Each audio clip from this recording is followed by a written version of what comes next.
네, 안녕하십니까. 청하습니다. 궁예는 삼국사기에 원래는 신라 왕과 후궁 사이 아들이었다, 즉 왕자다라고 하면서 그 태생의 사연이 나와 있었는데, 그 일관, 하늘이나 기후를 보고 기륭을 점치는 관리가 얘는 불기라고 해서 신라왕이 그럼 없애라 해가지고 왕의 수하가 궁예 어머니 집에 들이닥쳐서 궁예를 휙 집어 던졌다고 하는, 근데 그걸 해당 집에서 일하고 있는 유모가 극적으로 받아서 궁예를 안고 그대로 도망 나왔다. 여기까지였는데요. 그 이야기에 숨은 여러 가지 그 썰들 이전에 한번 살펴봤었죠. 그럼 그 유모하고 궁예가 이후에 어떻게 살게 되었느냐? 일단 기록에는 그 둘이 굉장히 고생을 심하게 했다고 나와 있습니다. 일단 소개드린 삼국사기 내용이 맞다면 신라 왕실에서는 지금 궁예를 없애려고 했던 거니까 나중에 알게 되면 뭐? 궁예가 살아있어? 이런 하면서 알게 되면 바로 조치를 취할 거 아니에요. 그러다 보니 그 유모, 이제는 거의 그 궁예 어머니가 된 거죠.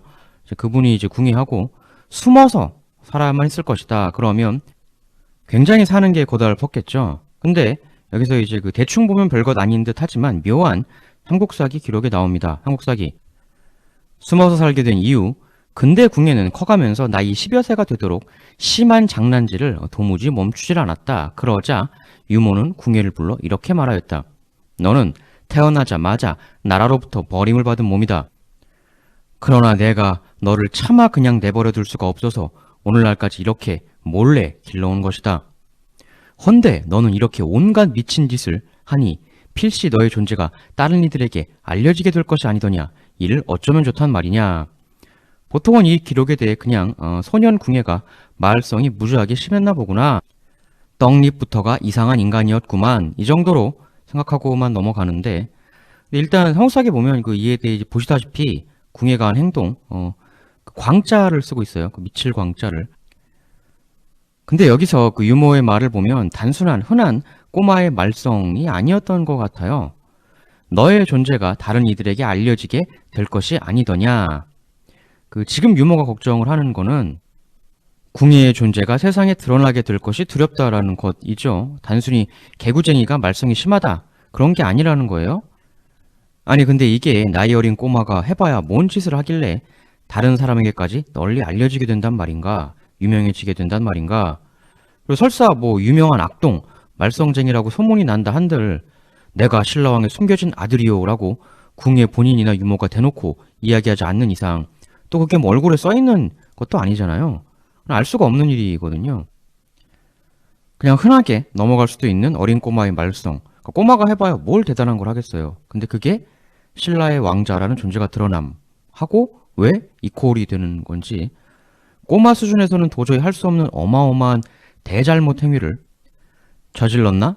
아니면 궁예 본인이 나는 신라의 왕자다 이러고 돌아다녔을까? 근데 유모가 어린 궁예한테 그런 주의도 안 주진 않았을 것 같은데요. 아니면 이런 것도 생각해 볼 수 있어요. 사실은 궁예를 데리고 도망친 게 유모 혼자 단독이 아니라 신라 조정의 급습을 받아 집안 혹은 세력이 와해가 되었지만 함께 도망했던 다른 이들이 더 있었다면 해서 그들이 어린 궁예를 전면에 내세워서 무언가를 시도하려고 했던 본인들 세력의 부활 도모라든가 뭐 그런 정황이었던 것일까? 지금 보면 이제 그 유모하고 갈등이 있는 거죠. 궁예를 데리고 도주한 파들 사이에서 이제 그 유모의 의견 쪽하고 다른 의견 쪽하고 대립. 우리도 궁예 왕자님을 내세워서 다시 한번 새를 모아나가 보십시다. 시작해 봅시다 다시. vs 무슨 소리? 아직은 때가 아니야. 자네들은 목숨이 두 개란 말인가? 그 비참하게 털렸던 기억을 벌써 잊었나? 아직은 신라가 그리 만만한 존재가 아니란 말일세. 이후의 기록을 보면 어느 쪽일지 대강 감을 잡아볼 수 있겠지요. 이 다음 나오는 부분을 보면 궁예는 그 어머니의 말에 이렇게 답합니다. 눈물을 뚝뚝 흘리면서 말을 하는데, 어머니께서 정이 그러하시다면 제가 어머니 곁을 떠나 어머님의 근심거리가 되지 않도록 하겠습니다. 이렇게 말을 해요. 그러니까 작별을 고하는 거죠. 그러니까 이거를 보면 궁예와 유모의 관계가 친모 친자 관계가 아닌 것 같아 보이기도 합니다. 정말 친어머니였다면 어떻게든 궁예하고 같이 해 나가려고 했을 것 같은데 말이죠. 그 지금 유모의 이야기는 갈라서자 이제 이런 뉘앙스가 상당히 있다고 볼 수도 있거든요. 그걸 궁예가 예, 알겠습니다. 그러시지요. 뭐 이러는. 궁예가 신라의 왕자라는 건 황당무계한 이야기일 뿐이다. 한편의 대사기극이다. 이렇게 보시는 분들도 많은데, 만일 궁예가 신라의 왕자가 아니라면 궁예의 어머니 역할을 했던 이 여인하고 궁예는 그럼 대체 무슨 관계였던 걸까? 진짜 사연은 무엇이었나? 그리고 지금의 이 작별 선언, 궁예의 백그라운드가 되는 세력 내에서 대신라 강경파와 온건파의 대립이 있어서 강경파가 궁예와 함께 이들에게 작별을 고한 건가? 아니면 그냥 평범한 소년 궁예의 독립인가? 결국 궁예는 최소한 자신을 키워준 어머니 혹은 그쪽 세력과 이별을 이렇게 하게 되고요. 그러고선 바로 그 집을 나와 사찰로 들어갑니다. 세달사라는 곳으로 갔다라고 삼국사기에 나오는데요. 이제 여기서부터 본격적인 궁예의 전설이 시작이 되는 거죠. 삼국사기는 이 궁예가 간 세달사에 대해 지금의 흥교사이다라고 기록하고 있어요. 여기서 말하는 지금은 삼국사기가 쓰여지던 시기에 지금, 그러니까 고려시대 때를 이야기하는 거죠. 그러니까 그때 흥교사라고 불렸던 곳이 궁예가 들어간 세달사다 이건데요. 이 세달사 위치가 어디냐? 지금의 강원도 영월 쪽으로 많이 봅니다. 근데 이 세달사에 대해서는 삼국유사에 아주 의미심장한 내용이 있어요. 삼국유사. 과거 신라시대 때 세달사의 농지가 명주 내리군에 있었다. 이 농지의 관리자는 조신이라는 사람이었다. 이 조신은 어느 날 태수 김훈공의 딸을 보고는 깊은 사랑에 빠지게 되었다. 이에 조신은 밤마다 몰래 김훈의 딸과 사랑을 이루게 해달라고 빌고 또 빌었다. 근데 이렇게 빌기만 하고 뭐 실질적인 대쉬나 액션은 하지 않았던 모양이에요. 그러니까 꼭 연애 스타일이 저 같은데. 그러나 그렇게 빌던 와중에 김훈의 딸에게 배필이 생기고 말았다. 이에 조신은 자신의 소원이 이루어지지 않은 것에 대해 원망의 마음을 가지고 밤이 새도록 슬피 울다가 잠이 들었다. 그렇게 잠이 들었다가 깨었는데 깨고 보니 놀랍게도 눈앞에 김훈의 딸이 와 있는 것이었다. 소스라치게 놀라는 조신에게 김훈의 딸은 이렇게 말하였다. 실은 저도 이전 조신님을 뵙고 난 이후부터 마음 깊이 조신님을 사랑해오고 있었습니다. 잠시도 조신님을 잊은 적 없었지만 부모님의 명령에 의해 어쩔 수 없이 마음에도 없는 결혼을 하게 되었던 것입니다. 그러나 지금 이렇게 조신님과 부부가 되고 싶어 찾아오게 되었습니다. 이에 조신은 뒤로 넘어질 듯 기뻐하며 그녀와 함께 자신의 고향으로 돌아갔다. 그리고 둘은 함께 40여 년을 살며 5명의 자식을 두었다. 그러나 이 부부는 끼니조차 제대로 될 수 없는 나날을 이어가야만 했다. 결국은 집안이 몰락하여 자식들을 데리고 사방을 떠돌아다니며 근근히 입에 풀칠을 해야 하는 지경에 이르렀다. 이렇게 10년을 떠돌아다니니 옷은 여기저기 다 찢겨나가 몸을 가리기조차 힘들어지게 되었다. 그러다 마침 명주 해현령을 지날 때, 명주 또 나오죠.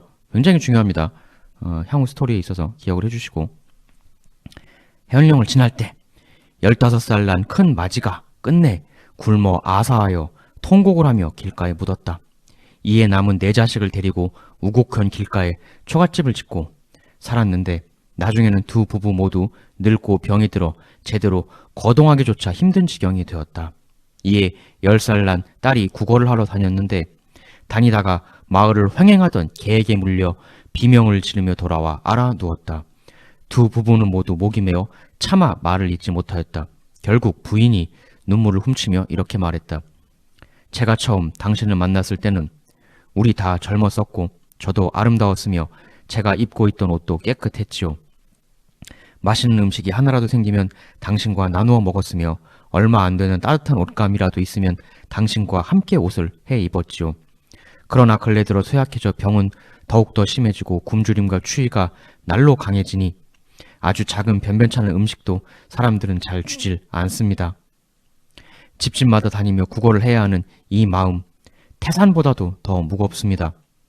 자식들은 추위에 떨고 굶주리는데도 보살필 경황이 없는 상황인데 어느 겨를에 아끼고 사랑하는 부부의 심정을 가질 수 있겠습니까? 붉은 얼굴에 예쁜 웃음은 풀잎의 이슬이었고 난초 같은 향기로운 약속도 바람에 날리는 한낱 버들잎에 불과했습니다.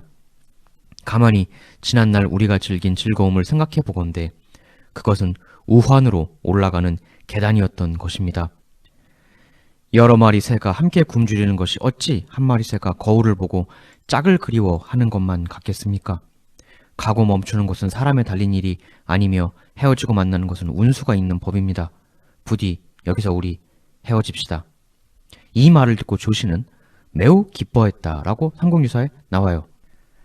같이 하자고 했을 때도 그렇게 기뻤는데 지금 헤어지자고 하니 또 기뻐하는 모습.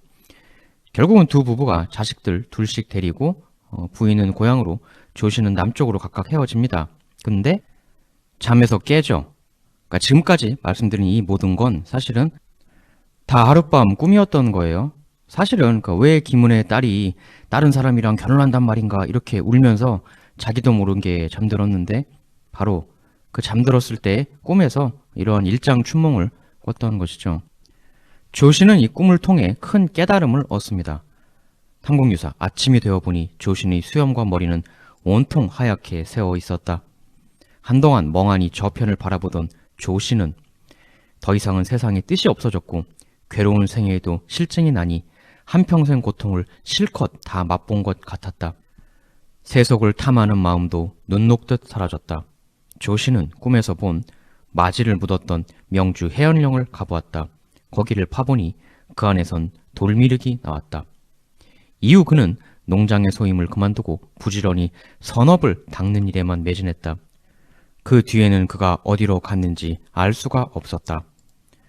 삼국유사에서 제가 굉장히 좋아하는 부분 중에 하나예요. 그래서 소개드려 봤는데 물론 이후 국내 스토리에도 심상치 않은 복선이 있는 필수적인 언급해야 할 부분이기도 합니다만 가만히 지난날의 즐거움을 생각해보니 모두 우환으로 올라가는 계단이었습니다.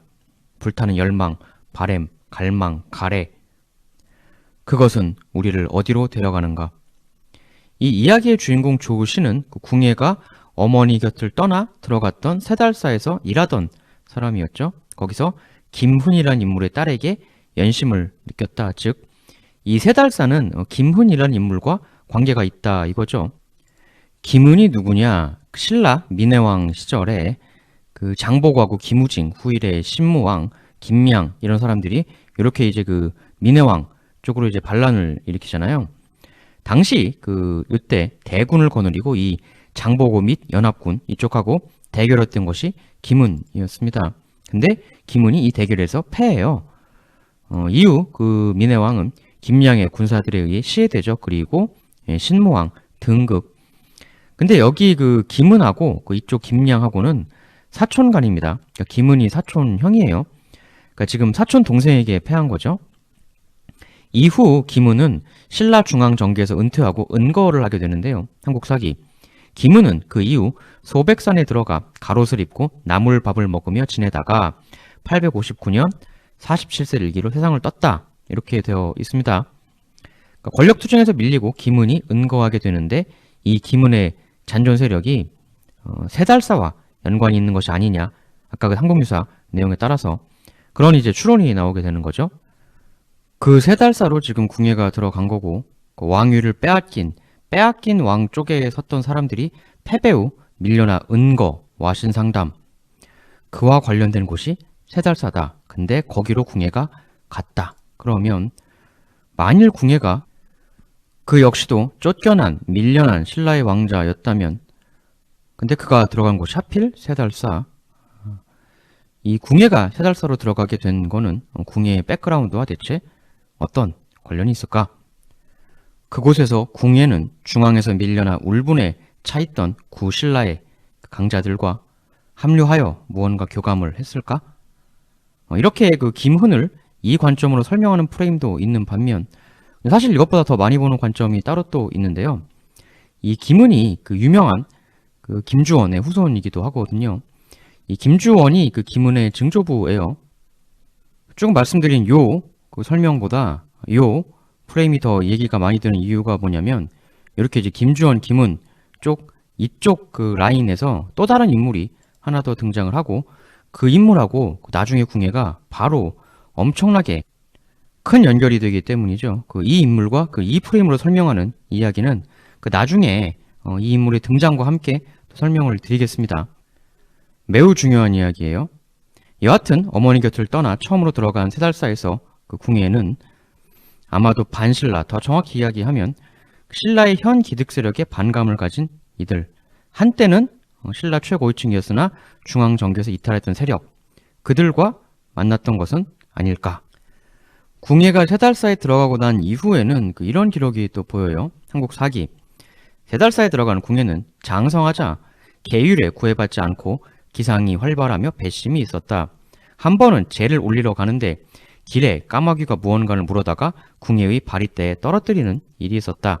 바리떼는 공양 그릇을 이야기하는 거죠. 거기에 이제 나는 까마귀가 툭 뭘 떨어뜨리고 갔다는 건데 그게 뭐냐? 그것은 상아로 만든 조각이었다. 살펴보니 거기에는 임금 왕자가 쓰여져 있는 것이었다. 궁예는 이 일을 비밀로 하고 말은 하지 않았지만 이후로 큰 자만심을 가지게 되었다. 지금 그 왕자와 그 권력에서 밀려나서 한이 있는 세력들, 그들과 관련이 있는 장소에 가 있으면서 임금 왕자가 새겨진 상아 조각을 받았다라는 겁니다. 삼국 사기에서는 궁예가 이 일을 비밀로 했다고 하는데 진짜 비밀로 했으면 삼국 사기에는 어떻게 기록이 되겠어요? 언젠가는 자기 입으로 이야기를 한 거겠죠. 삼국 사기의 이 왕자 상하 기록은 3달사에 있던 시절부터 궁예가 자신만의 세력을 모으기 시작했다.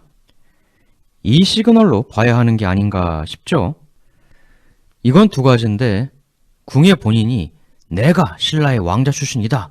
그래서 나는 왕이 될 수 있는 사람이다. 그러니 이제부터 내 밑으로 모여라. 라고 직접 떠들고 다녔을 개연성이 하나가 있고 지금 나오는 내용이 까마귀가 죽어 갔다라고 나왔어요. 예전 바다 건너 와서 신라의 왕 이사금까지 했던 석탈해 같은 경우는 그가 오던 괴짝에 까치가 같이 날아왔었죠. 당연한 이야기지만 까치는 석탈해랑 같이 온 사람들, 석탈해 배경 세력 이런 것을 상징하는 상징물이었을 가능성이 큽니다. 한국사기. 어떤 이가 말하였다. 이 아이, 석탈해는 성씨를 알 수가 없구나. 처음에 왔으니까. 처음 괴짝에 당도했을 때 까치 한 마리가 울면서 따라 날아왔으니 까치 작자를 줄여 석으로 성을 삼도록 하자. 또한 괴짝에 넣어둔 것을 풀고 나왔으니 탈해라 이름 짓는 것이 좋겠다. 아예 석탈해의 이름에도 까치가 관련이 들어가죠. 같이 거느리고 온 세력, 즉 석탈해에 같이 왔던 주변 사람들을 상징하는 것이 아니겠느냐 이런 의견이 있는 건데 지금 궁예한테 까마귀가 와서 당신 왕을 하십시오라고 이야기를 하고 있는 거거든요. 이거는 당연히 진짜 새 까마귀가 물어다 주었을 리는 없고 이게 무슨 흥부놀부의 제비도 아니잖아요. 누군가 옆에서 궁예를 충동질 했나? 내지는 궁예를 내세워서 새로운 세력을 한번 만들어 보려는 그런 의도를 가진 주변 참모진이랄까? 여하튼 일련의 세력들이 존재했었던 것은 아니냐. 따라서 이 까마귀는 궁예가 3달사 시절부터 이미 혼자가 아니었다. 혹은 궁예가 나중에 들고 일어난 게 궁예 혼자만이 다 만들어낸 게 아니라 그 혼자만의 야심으로 들고 일어난 게 아니라 처음부터 기획적으로 어렸던 젊었던 궁예를 활용해 그를 활용해서 별도의 독립적 세력을 만들려고 추구했던 이들이 있었던 것은 아닐까. 우린 그냥 궁예라는 한 명의 단독 영웅이 혹은 미륵을 자처했던 정신 이상자가 그냥 혼자서 솟구쳐 일어났다. 이렇게 궁예 한 사람에게만 모든 걸 집중시켜서 보곤 했는데 그게 아니라 이미 3달사 즉 천년 시절부터 궁예를 이용해서 무언가를 얻으려는 사람들이 궁예의 뒤에 있었던 것은 아닐까. 그리고 왜 하필 궁예가 간 곳이 아까 말씀드린 그러한 정치적 사연이 있는 인물과 연관이 되어 있는 3달사였단 말인가. 삼국사기 내용을 보면 당시 궁예의 어머니가 막 궁예를 나무라고 또 거기에 대해서 궁예가 예 제가 떠나겠습니다 눈물 뚝뚝 흘리고 이 대화 뉘앙스를 보면 그때 꽤 나이가 어렸던 것 같은데 3달사로 들어가는 그 판단은 오직 어린 궁예가 혼자 내린 걸까? 그게 아니고 후일 궁예의 나는 이미 궁예가 아주 초년 시절부터 누군가 별도의 브레인 기획자가 뒤에 있어서 그가 혹은 그들이 궁예를 밀어올린 것은 아니었을까? 신라의 왕자를 자처한다 등등의 것도 그들의 혹은 그의 기획 중 하나? 왕 글자를 던져주고 간 까마귀는 대체 누구인가? 뭐 이런 추론이 있는 거죠. 최소한 그 옆에서 강하게 부추겼던 사람은 있었지 않았겠느냐 라는 건데요. 그럼 이렇게 까마귀한테 왕 글자 상하 조각을 받은 궁예. 이제부터 궁예는 본격적인 자신의 전설을 하나씩 써나가기 시작합니다. 궁예의 본격적인 솟구침 이야기. 다음 편에서 계속 이어나가도록 하겠습니다. 감사합니다.